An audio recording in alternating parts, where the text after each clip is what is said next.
क्या Delhi NCR area में बड़ा भूकंप होने का संभावना? 2 महीने से इस एरिया में 10 से ऊपर भूकंप।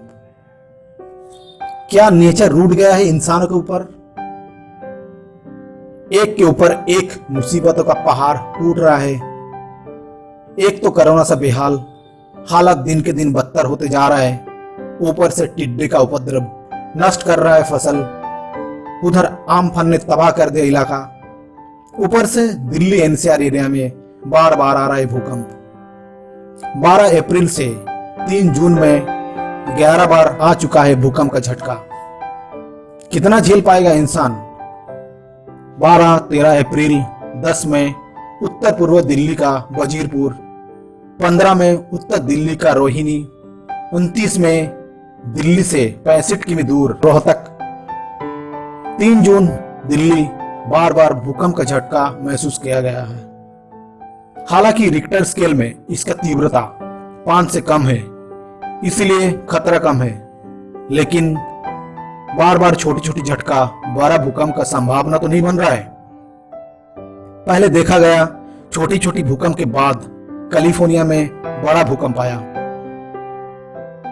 धरती में लगभग 5 से 700 किलोमीटर के अंदर तक भूकंप उत्पन्न होता है। पूरे वर्ल्ड में हर साल 5 लाख बार भूकंप आता है, जिसे 500 खतरनाक। भूकंप फोकस के ऊपर एपिसेंटर में सबसे ज्यादा होता है। बड़ा भूकंप की तरंग की रेडियस 250 से 350 किमी तक होता है। दिल्ली एनसीआर में नोएडा, गुरुग्राम, फरीदाबाद, गाजियाबाद इस एरिया में ज्यादातर झटका महसूस किया गया। समाचार एजेंसी IANS के रिपोर्ट के अनुसार Wadia institute of Himalayan chief geologist Kalachand Sain ने कहा, हालांकि कोई भी समय, स्थान या सटीक प्रमाण का अनुमान नहीं लगा जा सकता है, लेकिन दिल्ली एनसीआर के आसपास लगातार भूकंपीय गतिविधि इस बात की संकेत मिल रहा है कि राष्ट्रीय राजधानी दिल्ली में एक बड़ा भूकंप आने का संभावना है।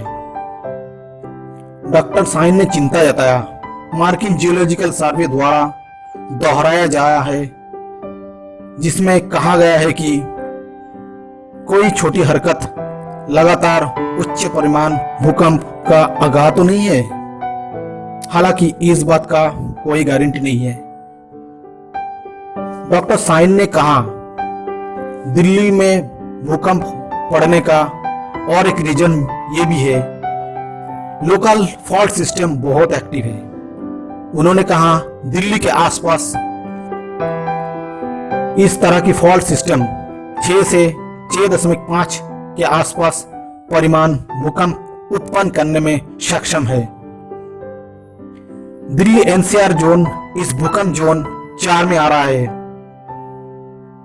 और एनसीआर क्षेत्र लगभग 920 किमी में फैला हुआ है।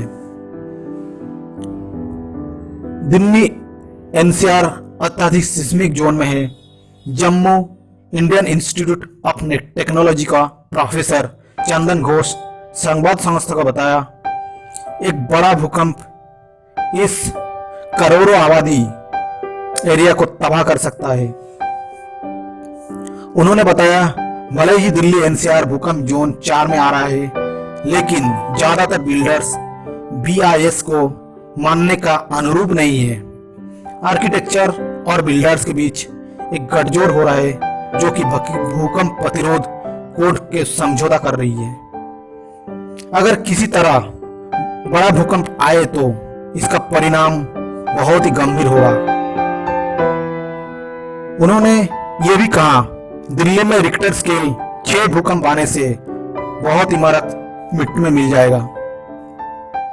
अर्थ साइंस के साइंटिस्ट GK बंसाल ने बताया, हाल ही में जो भी भूकंप आया है वो रिक्टर स्केल पर काफी कम मापे गए। इस भूकंप किसी एक जगह तक न आके अलग अलग जगह पे आए। इनका केंद्र भी अलग अलग है और सोर्स भी अलग अलग है। इसलिए इस भूकंप किसी बड़े भूकंप का आर्ट नहीं है। 10 वर्ष से इस भूकंप का गतिविधियां लेकिन तेज हो गई है। इस क्षेत्र में इस मूवमेंट होने का और एक रीजन भी ये है, इसके नीचे प्लेट टेक्टोनिक मूवमेंट चल रहा है और इस क्षेत्र 2 प्लेट के बॉर्डर लाइन में है। भारत और यूरेशिया प्लेट आपस में टकरार होने से ये मूवमेंट बन रहा है।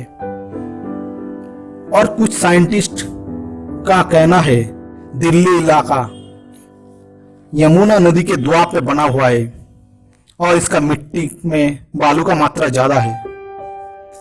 ऊपर से कैपिटल सिटी में आबादी दिन दिन बढ़ने से बड़ा बड़ा इमारत खड़ा हो रहा है और हर दिन कंस्ट्रक्शन का काम चल रहा है, मिट्टी का बालू फैल भी रहा है।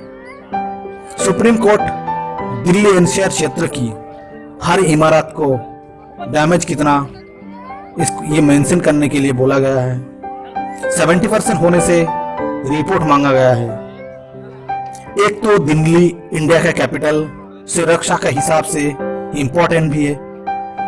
यहाँ देश की सबसे संवेदनशील काम होता है। यहाँ देश का सर्वोच्च महत्वपूर्ण व्यक्तित्व की आवाज, देश की सांसद, प्रधानमंत्री, राष्ट्रपति, मंत्रिमंडल, देश की तीनों सेना प्रधान, विदेशी देश का आमला रहती है। ऊपर से ऐतिहासिक इमारत भी बहुत ज्यादा है। इस समय नेचर के साथ साथ आर्किटेक्चर और बिल्डर्स का भूमिका भी अहम रोल है, जो कि तय करें बड़ा भूकंप आने का संभावना को। अगर मेरा वीडियो अच्छा लगे तो मेरा ग्लोबल नॉलेज चैनल को सब्सक्राइब करें और बेल आइकन को दबाएं, साथ में शेयर और लाइक जरूर करें।